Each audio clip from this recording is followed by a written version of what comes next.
Hi, I'm James, and welcome back to Storytime with James.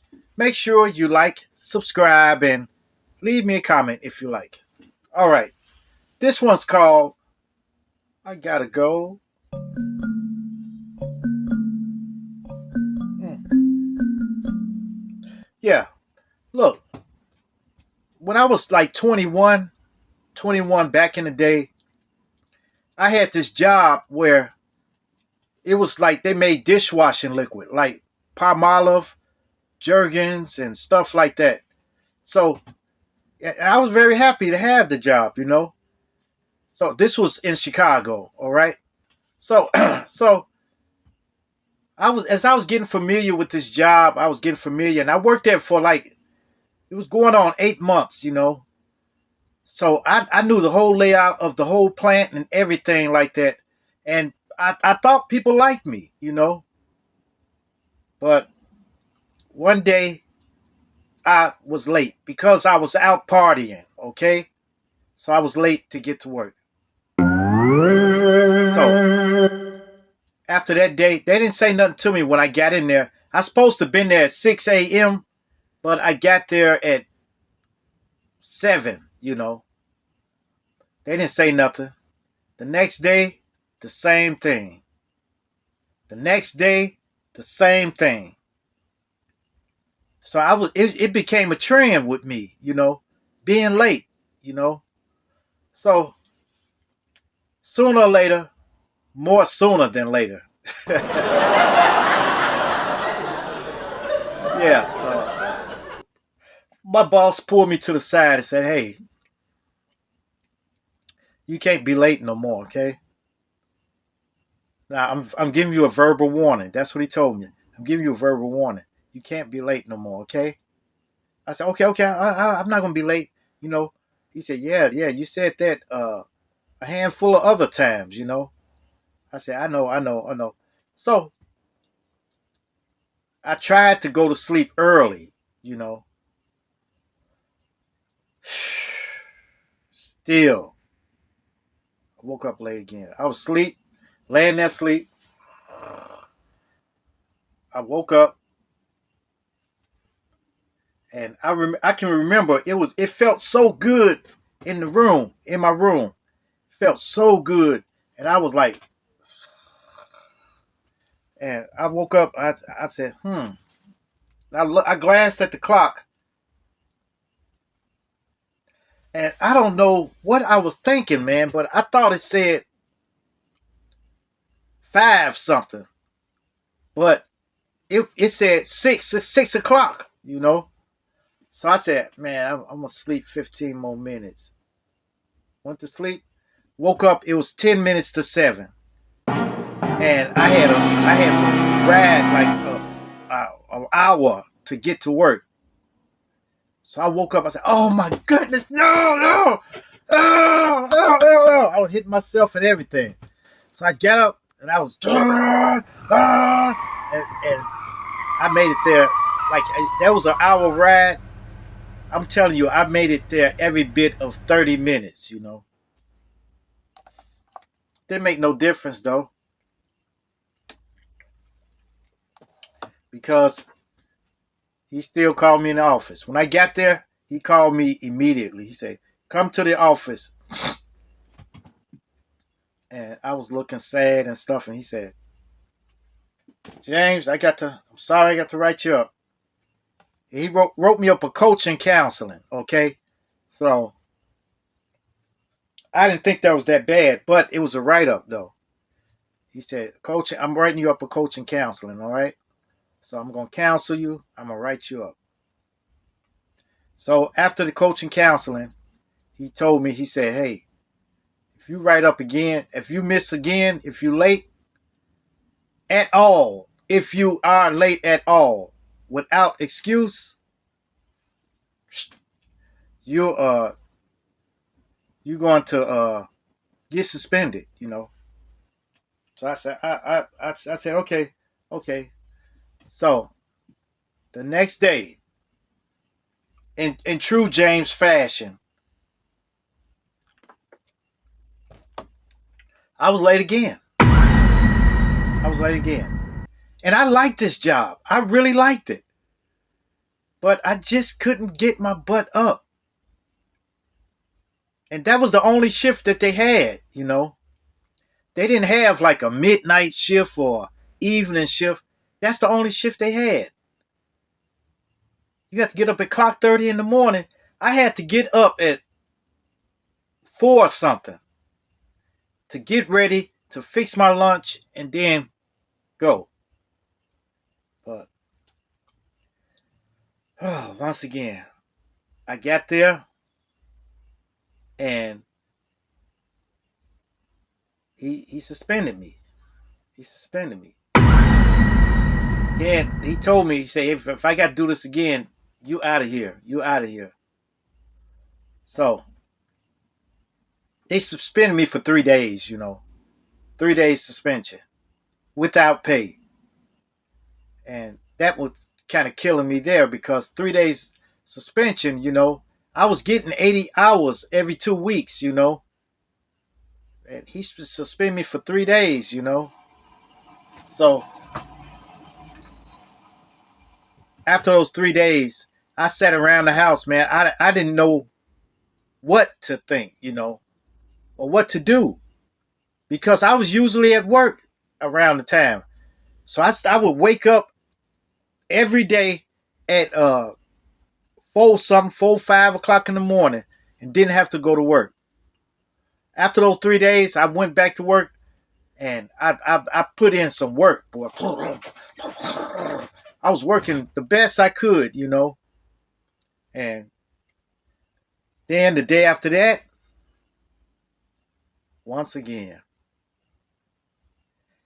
But in my defense, it was a traffic jam. I tried to go around it.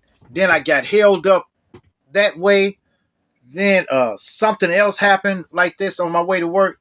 So man, it was terrible, man. See, but the thing is, I was late all those other times. So even if something, a traffic jam or something like that would show up, it still don't make a difference, you know.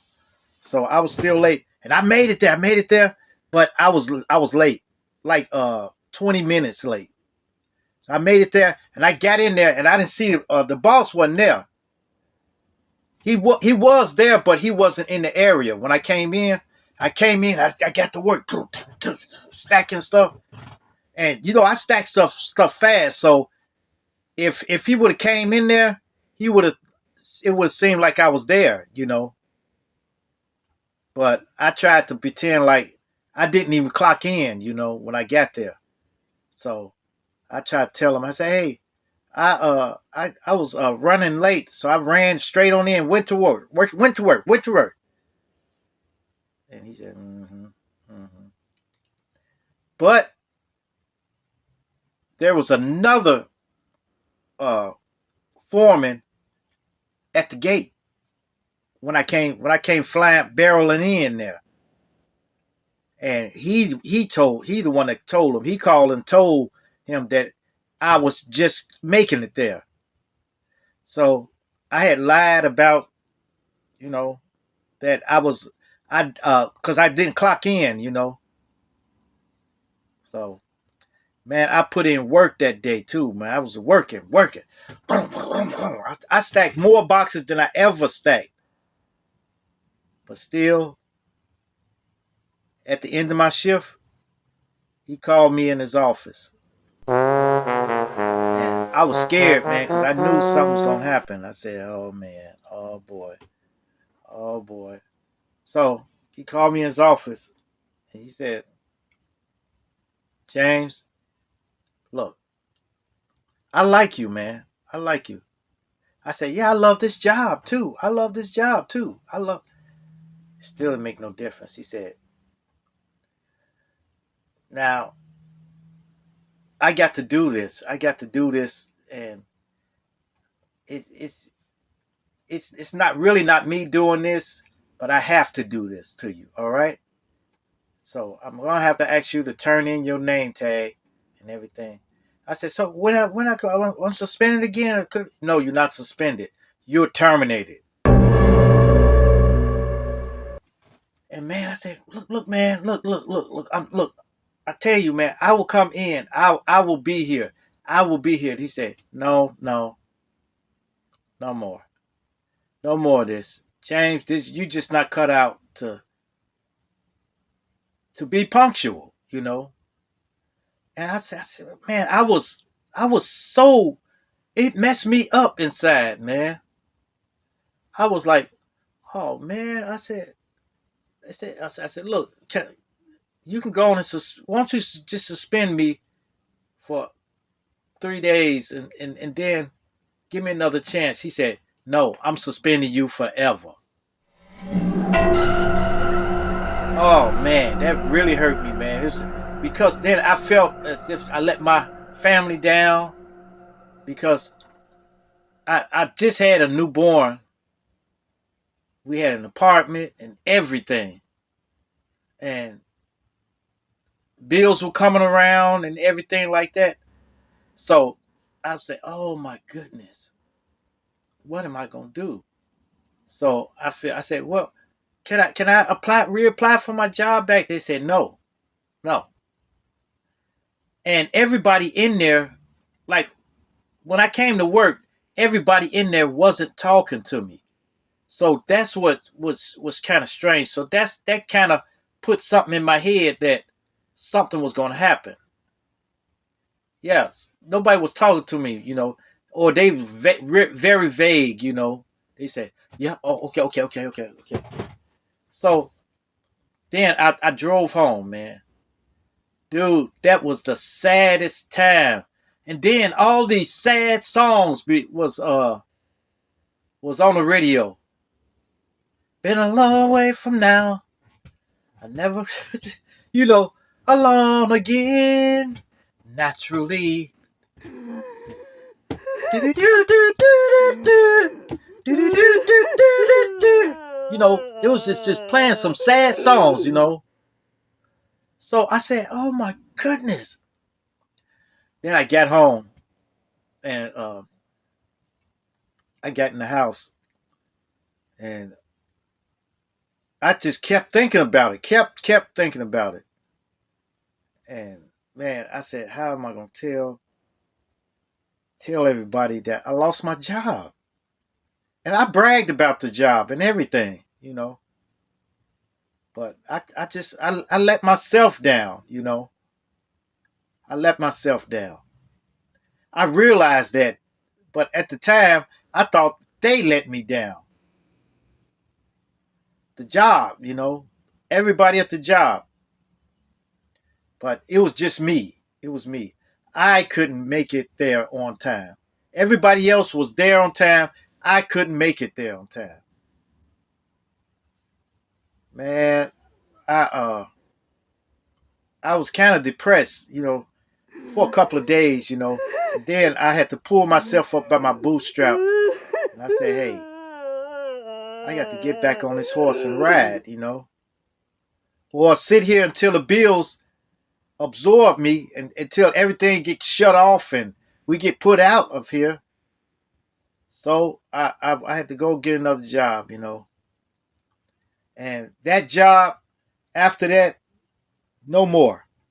No more being late and stuff like that, you know. Yeah. Look, if you got a job and you like the job, try your best to make it there. If you can't make it there or if something's happening, if you're sick or something like that, call in. Because I could have got killed, you know, driving there, you know.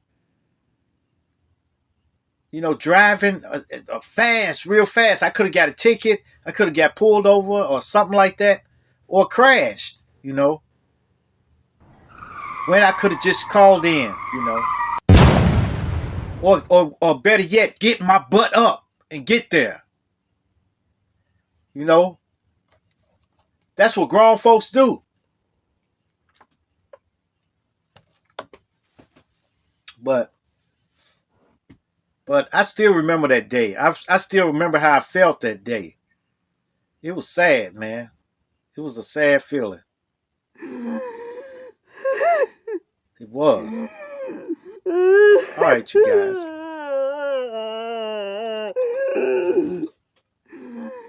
Make sure you like, subscribe, and leave me a comment if you like. And hit that bell notification. Hit that bell notification so that you know every time I drop another video. And share, share, share. Share my videos with your family. Share it with your friends. Share it with your loved ones. And even share it with your enemies. Peace. Adios. Salamat. Salamat. Don't cry.